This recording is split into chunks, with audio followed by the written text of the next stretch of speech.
महाराष्ट्र मस्तकावर पारतंत्र्याचं ओझं घेऊन धुमसत होता. ऐन महाराष्ट्राच्या पाठीवर सुलतानांच्या असुरांचे फटके सणाणून कोसळत होते. नजर फिरेल तिथपर्यंत होता अंधार, कभिन्न अंधार.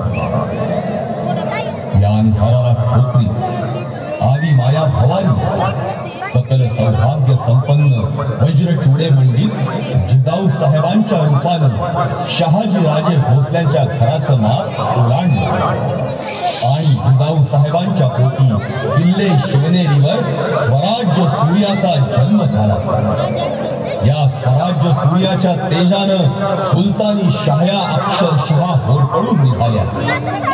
महाराष्ट्र स्तंभ कडकडला, कर्तृत्ववान मनगट पुन्हा शिवशिवली. पराक्रमाचा इतिहास घडू लागला.